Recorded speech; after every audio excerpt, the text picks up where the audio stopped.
Hi, ಎಲ್ಲರಿಗೂ ನಮಸ್ಕಾರ.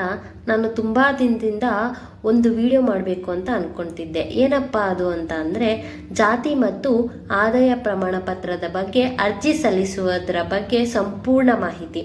So ಈ ವಿಡಿಯೋ ನೀವು ಕಂಪ್ಲೀಟಾಗಿ ನೋಡಿದರೆ ಜಾತಿ ಮತ್ತು ಆದಾಯ ಪ್ರಮಾಣ ಪತ್ರಕ್ಕೆ ಬೇಕಾಗಿರುವಂತಹ ದಾಖಲೆಗಳು ಯಾವುದ್ಯಾವುದು ಎಂದು ನಾನು ಈ ವಿಡಿಯೋ ಮುಖಾಂತರ ಸಂಪೂರ್ಣ ಮಾಹಿತಿಯನ್ನು ತಿಳಿಸ್ಕೊಡ್ತೀನಿ. ಸೊ ಹಾಗಾದರೆ ನೋಡೋಣ ಬನ್ನಿ, ಯಾವ್ಯಾವ ದಾಖಲೆಗಳು ಜಾತಿ ಮತ್ತು ಆದಾಯ ಪ್ರಮಾಣ ಪತ್ರಕ್ಕೆ ಅರ್ಜಿ ಸಲ್ಲಿಸಬೇಕು ಅಂತ ಹೇಳಿ ನಾನು ಒಂದೊಂದಾಗೆ ನಿಮಗೆ ಹೇಳ್ತಾ ಹೋಗ್ತೀನಿ. ನಿಮ್ಮ ಹತ್ರ ಆಧಾರ್ ಕಾರ್ಡ್ ಇರಬೇಕು, ರೇಷನ್ ಕಾರ್ಡ್ ಇರಬೇಕು, ಬರ್ತ್ ಸರ್ಟಿಫಿಕೇಟ್ ಇರಬೇಕು, ಒಂದು ಪಾಸ್ಪೋರ್ಟ್ ಸೈಜ್ ಫೋಟೋ. ತುಂಬಾ ಇಂಪಾರ್ಟೆಂಟ್ ಅಂತ ಹೇಳೋದಾದರೆ ನಿಮ್ಮ ಒಂದು ಸ್ಕೂಲಿನ TC. ಇಲ್ಲಿ ನೀವು ಒಂದು ವಿಷಯ ಗಮನಿಸಬೇಕು. ತುಂಬ ಜನ TC ಏನೋ ತಗೊಂಡು ಬರ್ತಾರೆ, ಆದರೆ ಅದರಲ್ಲಿ ನಿಮ್ಮ ಒಂದು ಜಾತಿನೇ ಬರ್ದಿರೋದಿಲ್ಲ. ಅದು ಯಾವ ಜಾತಿ ಎಂದು ಬರ್ದಿರಬೇಕು. TC ತಗೊಳ್ಳುವ ಉದ್ದೇಶನೇ ಅದು. ನಿಮ್ಮದು ಯಾವ ಜಾತಿ ಎಂದು ಗುರುತಿಸಲಿಕ್ಕೆ ನಿಮ್ಮ ಒಂದು TCಯನ್ನು ಅವರು ಸರ್ಕಾರದವರು ಕೇಳುತ್ತಾರೆ. ನೀವೇನಾದರೂ ಒಕ್ಕಲಿಗ ಜಾತಿಗೆ ಸೇರಿದವರಾಗಿದ್ದರೆ ಒಕ್ಕಲಿಗ ಅಂತ ಹೇಳಿ, ಲಿಂಗಾಯತ್ ಆಗಿದ್ದರೆ ಲಿಂಗಾಯತ್ ಅಂತ ಹೇಳಿ, ಬ್ರಾಹ್ಮಿಣ್ಸ್ ಆಗಿದ್ದರೆ ಬ್ರಾಹ್ಮಿಣ್ಸ್ ಅಂತ ಹೇಳಿ, ಈ ಥರ ಹಲವಾರು ಜಾತಿಗಳಿರುತ್ತೆ. ಅದೇ ರೀತಿ ನಿಮ್ಮದು ಯಾವ ಜಾತಿ ಎಂದು TCಯಲ್ಲಿ ಬರೆದಿರಬೇಕು. ಇದು ತುಂಬಾ ಇಂಪಾರ್ಟೆಂಟು. ತುಂಬ ಜನ ಏನು ಮಾಡ್ತಾರೆ ಅಂದರೆ, TC ಏನೋ ಕೊಡ್ತಾರೆ, ಅದರಲ್ಲಿ ಜಾತಿಯ ಹೆಸರೇ ಇರೋದಿಲ್ಲ.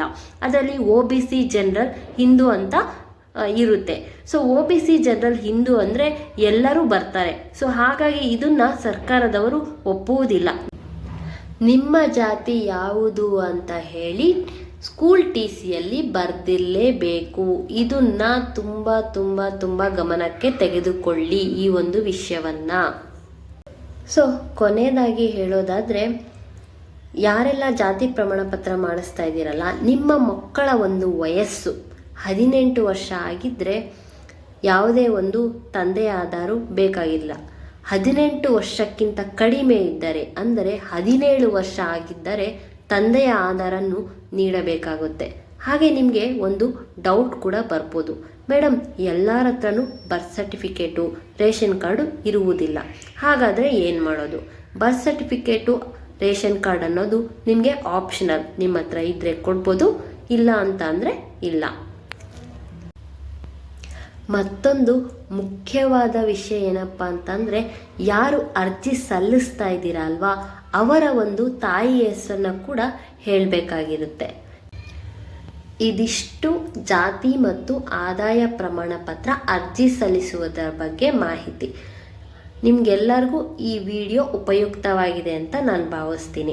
ವಿಡಿಯೋದ ಅವಶ್ಯಕತೆ ಯಾರಿಗೆಲ್ಲ ಇದೆ ಅವರೆಲ್ಲರಿಗೂ ಈ ವಿಡಿಯೋವನ್ನು ಶೇರ್ ಮಾಡಿ, ಹಾಗೆ ನಿಮ್ಮ ಅನಿಸಿಕೆಗಳನ್ನು ಕಮೆಂಟ್ ಮುಖಾಂತರ ತಿಳಿಸಿ. ಇನ್ನೂ ಯಾರೆಲ್ಲ ನನ್ನ ಒಂದು ಯೂಟ್ಯೂಬ್ ಚಾನಲ್ಗೆ ಸಬ್ಸ್ಕ್ರೈಬ್ ಮಾಡ್ಕೊಂಡಿಲ್ಲ, ಬೇಗ ಸಬ್ಸ್ಕ್ರೈಬ್ ಮಾಡ್ಕೊಳ್ಳಿ ಅಂತ ಹೇಳ್ತಾ ಈ ವಿಡಿಯೋನ ಇಲ್ಲಿಗೆ ಮುಗಿಸ್ತಾ ಇದ್ದೀನಿ. ಧನ್ಯವಾದಗಳು.